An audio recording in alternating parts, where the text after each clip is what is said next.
Termoidraulica Susin. Se compri una caldaia, in omaggio il condizionatore. Termoidraulica Susin a 0 branco.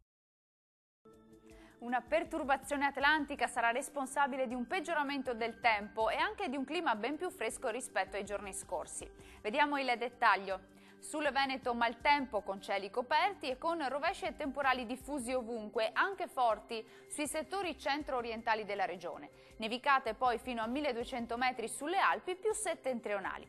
Diamo uno sguardo alle temperature, le massime saranno comprese tra i 14 e i 19 gradi, minime tra 8 e 12 gradi circa. Spostiamoci ora a vedere la situazione del Friuli Venezia Giulia.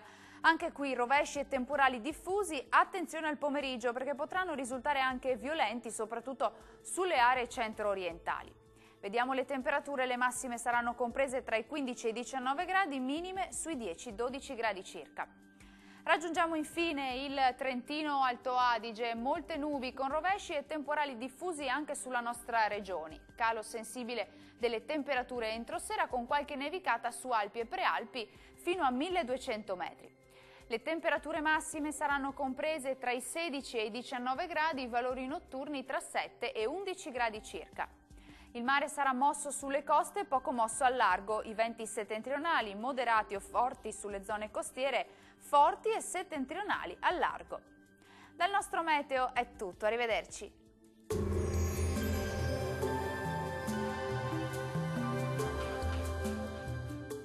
Termoidraulica Susin. Se compri una caldaia, in omaggio il condizionatore. Termoidraulica Susin a 0 branco.